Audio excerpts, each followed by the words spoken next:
Nitish Kumar internally खुश है कि नाराज हैं, हमारे पास इसका कौन सा लेंस है कि हम देखकर बता दें। लेकिन पत्रकार होने के नाते आप तो ये देख ही रहे कि नीतीश कुमार ने उसके पक्ष में भी कुछ नहीं बोला, विपक्ष में भी कुछ नहीं बोला। गोल गोल घुमा के, इतना गोल गोल घुमा दिए कि उनको खुद ही नहीं पता चला कि वो क्या बोले। तो भाई अगर उनको लगता है कि लालू यादव या लालू यादव जी के परिवार पर जो छापा पड़ा है ये गलत है, वो भ्रष्टाचार में नहीं लिप्त है, तो नीतीश कुमार को आकर बिल्कुल साफगोई से ये कहना चाहिए कि भाई हमारे सहयोगी हैं और इन पर भ्रष्टाचार का सारा जो आरोप है वो निराधार है, ये लाइव कहना चाहिए। और अगर ये नहीं कह रहे हैं तो अपने आप आपको पता है कि वो क्या कह रहे हैं। भाई नीतीश कुमार को ये, जैसे आरजेडी के लोग चिल्ला चिल्ला के कह रहे हैं कि हम लोग बिल्कुल भ्रष्टाचार में लिप्त नहीं है, तो नीतीश कुमार को भी ये कहना चाहिए। लल्लन सिंह से काहे कहलवा रहे हैं भाई, अपने क्यों नहीं कह रहे हैं, अपने मुंह में क्यों दही जमाया हुआ है। ये बताता है आपको कि नीतीश कुमार अंदर से क्या सोचते हैं कि हमारे बाद, उनको भी मालूम है कि 25 के बाद तो मुख्यमंत्री बनना नहीं है, तो हमारे बाद ऐसी सरकार रहे जो आज से भी बदतर हो, ताकि लोग ये याद करें और कहें कि भाई कुछो कहो, कतनो खराब रहे नीतीश कुमार के सरकार से तो ठीक रहे। तो आप नीतीश कुमार को नहीं जानते हैं, हम उनको बहुत अंदर से जानते हैं। ये नीतीश कुमार हम उनके साथ घर में रहे सालों तक, तो मैं आपको बता रहा हूँ नीतीश कुमार को कोई आरजेडी और तेजस्वी यादव, आप हमको कोई पत्रकार में आपको दावा कर रहा हूँ नीतीश कुमार के मुंह से ये कहलवा दे कि लालू यादव तेजस्वी यादव भ्रष्टाचार में शामिल नहीं है, ये कहते नीतीश कुमार कि आपकी नजर में आरजेडी के नेता लालू जी, तेजस्वी यादव या उनके सहयोगी भ्रष्टाचार में लिप्त हैं कि नहीं है, नीतीश जी कहते कि नहीं है, इसमें दिक्कत क्या है? ये कहने में उनको कौन रोक रहा है? ये तो ईडी सीबीआई नहीं रोक रही है उनको। नीतीश जी को मैं चैलेंज करता हूँ, कह दे आप छाप दीजिए इस बात को, मैं चैलेंज कर रहा हूँ। अगर नीतीश कुमार में दम है तो ये कह के बता दें कि लालू यादव और तेजस्वी यादव और उनके परिवार के लोग भ्रष्टाचार में लिप्त नहीं है, ये सिर्फ पॉलिटिकल वेंडेटा है जिसके तहत उनको परेशान किया जा रहा है। ये बात कह दीजिए, हम लोग मान लेंगे।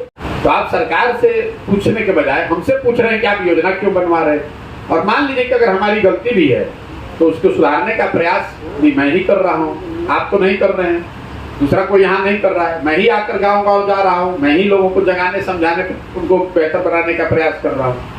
सभी में जो आपने जो ये व्यवस्था बनाया है बहुत अच्छी व्यवस्था है, सोच है, लेकिन बेसबब नेकी कोई करता नहीं, कुछ ना कुछ राज हुआ करता है। इसके पीछे आपका क्या इंटरेस्ट है? मेरा इंटरेस्ट ये है कि मैं इसी मिट्टी में मैं जन्मा हूँ, इसी मिट्टी का कर्ज है, तो मैं चाहता हूँ कि अगर भगवान ने मुझे बुद्धि शक्ति दी है, हम लोग पूरे देश में जाते हैं, जहाँ पर जाते हैं आदमी बिहारी कह के हंसता है, मजाक उड़ाता है, जलील करता है, तो मैं ऐसा समझता हूँ कि अगर मेरे पास शक्ति बुद्धि कुछ है तो मुझे बिहार को सुधारने के लिए प्रयास करना चाहिए।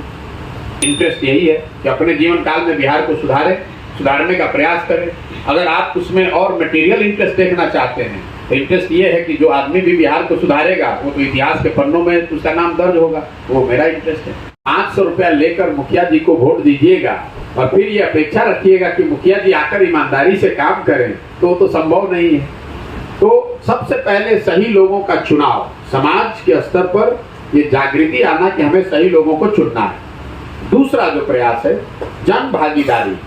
बिहार में लोगों को ये पता ही नहीं है कि उनके अधिकार क्या हैं, कौन सी योजना है, मुखिया जी को कितना पैसा आया, प्रमुख क्या कर सकता है, वार्ड सदस्य की क्या भागीदारी है। तो और अगर उनको पता है भी तो उनकी कोई भूमिका नहीं है। जैसे मैंने आपको ग्राम सभा का उदाहरण दिया, गांव में किसको घर मिलना है, इसकी व्यवस्था बिहार में भी 2001 में थी कि ग्राम सभा हो और सब लोग मिलकर तय करें कि किसको इंदिरा आवास मिलना चाहिए, किसको प्रधानमंत्री आवास का लाभ मिलना चाहिए। ग्राम सभा की आपने व्यवस्था ही खत्म कर दी और उसके जगह 4 अफसर लगा दिए, तो स्वाभाविक तौर पे वो अफसर पैसा ले रहे हैं। तीसरी बात जो है वो है संसाधन और सत्ता का विकेंद्रीकरण। हर फैसला जो आज है वो मुख्यमंत्री, उनके इर्द गिर्द के 3-4 अफसर और 3-4 मंत्री ही ले रहे हैं। पूरे बिहार में कहाँ क्या किस चीज की जरूरत है ये मुख्यमंत्री कार्यालय में बैठा हुआ 4 अफसर तय कर रहा है, तो ये कैसे सुधरेगा? स्वाभाविक तौर पर जब वहां से पैसा निकलता है तो पैसा देने वाला व्यक्ति उस पर अपना कमीशन काट रहा है।